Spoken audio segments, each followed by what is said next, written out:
যে মানুষটা জীবনে কোনোদিন মেসির ভক্ত ছিল না, তাকেও কোনো না কোনো দিন টিভি সেটের সামনে বসে বলতে হয়েছে, ভাই মেসি একটা জিনিসই।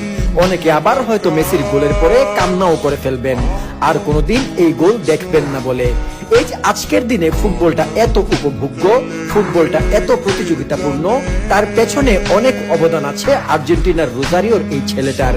একটা টিস্যু পেপারে তার সাথে চুক্তি সম্পন্ন করেছিল বার্সেলোনা।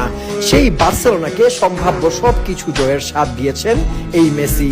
একসময় তাকে ক্লাব লিজেন্ড বলা হতো, কিন্তু তিনি নিজ দেশের হয়ে বিশ্বকাপ জিতে বন্ধ করেছেন সেসব সমালোচনাও।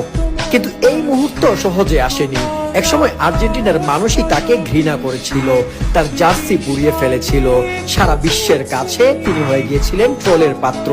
2016 সালের পরাজয়ের পর তো অনেকেই তাকে চিরতরে বিদায় দিতে চেয়েছিল, অথচ তখনও স্পেনের গোল্ডেন জেনারেশনের সাথে খেলার অফার থাকলেও তিনি আর্জেন্টিনাকে ছাড়েননি।